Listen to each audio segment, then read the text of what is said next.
Hello guys, update ko kayo sa mga warrior natin.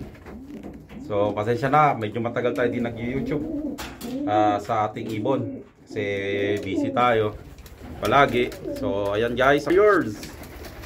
Here you go, dalagat binata na yan. Nandito sa atin yung mga binata sa kabila. So ayan sila guys, oh. Ito guys, puro hen natin to. So 2 months from now, mga March, kasi malamig pa ang panahon, no? Marami pang ice sa mga mountain. So, hindi pa tayo makapag-training. Tapos ngayon lang gumanda-ganda panahon, pero maginaw. Ganyan naman, naka-jacket pa ako. Tingnan nyo guys. So, lagi na lang naka-jacket dito. So, ayan guys. Ito yung mga warrior natin. So guys, namatayan tayo ng 2 ibon. Nakapasok na hawk dito. Nakawalan ko na lang. Kasi mahirap na. Bawal patayin. So, isa pa guys, nawala yung 2 anak ng grizzle ko doon kasi nabugaw nga ng hawk. Kasi umuwi tayo ng Philippines. Hindi ko nga rin na-upload pa yung ating pag-visit sa Philippines. Pasensya na guys. So binisit natin si Oreo doon sa Pilipinas. So ayan guys. Update ko kayo. Ayan yung mga grizzle natin. Ayan, no? Nawalan tayo ng dark grizzle. Ito kapatid niya nawala. Nice, no? So ayan. Oh, medyo umanik ang video natin. Kita natin. Oh, malaki masyado eh. Ayan. So, ayan guys. So, yun. And, dito naman tayo sa mga barako natin guys. Ayan na. Ibon natin mga 70, no guys. Mga 70 kasi nabawas-bawasan eh. Umuwi ako, namatayan tayo. Namatayan yung nag-alaga ng ibon natin. So hindi ko na nabibidyo mga yun. Hinahin ako. So ayan guys. Mga binata na ano. So ito pa isang grizzle natin. Oh. Ayan. So ayan. Ayan. Ayan. So piprepare natin yan sila mga March. Paglilinis tayo ng kulungan. Pagdi-disinfect na naman. Ayan, para so champion tayo last year guys, no, di ba? Na-hit natin yung 1-9 na young bird, tapos nag-second lang tayo sa old bird. Pero gamit natin doon young bird. Okay. So update ko sa breeder, nagbigay na tayo ng sa breeder natin. Ng grits, tapos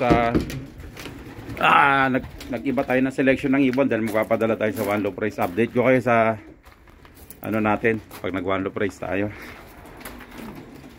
So yan sila guys. Sila ngayon guys. Yung grizzle natin yan. C502. Ayan yung mga breeder natin guys. I-or natin yan. Yan yung Mona Lisa natin na yun.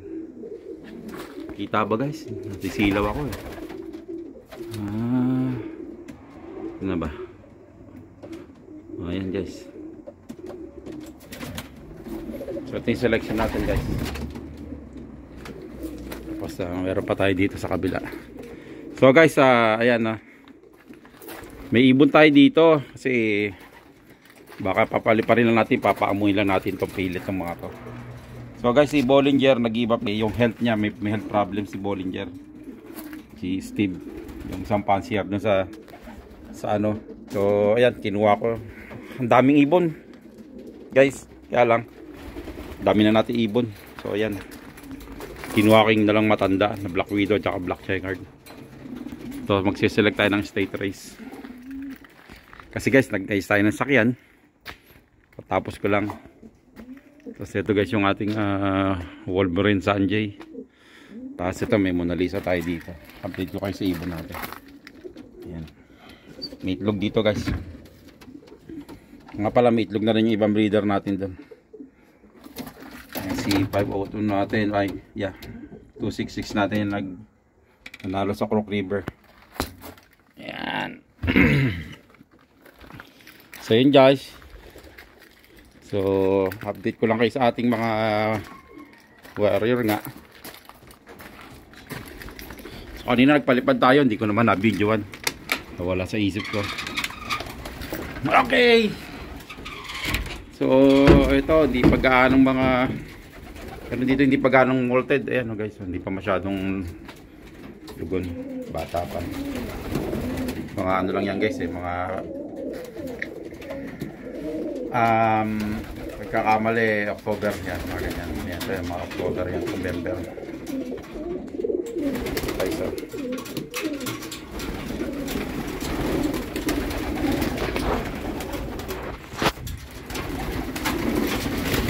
Woo! So guys, medyo minimedicate ko na sila konti kasi kailangan din nila yon doon sa maginawang panahon. So pinipilit ko sila maging healthy, no?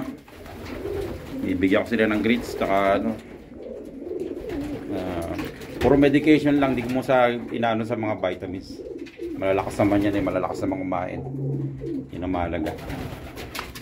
So ayan guys, update ko lang kayo sa ating video ay yung mga warrior natin, mga breeder. So see you next vlog guys. Baka next week bibideo tayo na magbibideo sa mga warrior natin, maglo-low play tayo. Basta gumanda-ganda lang panahon. So guys, see you next video. Please like and share and subscribe our channel. Hit our notification bell para updated kayo sa lahat ng ating video. So God bless you all guys. Mga nasa Philippines, love you all. See you next year and a half. Babu!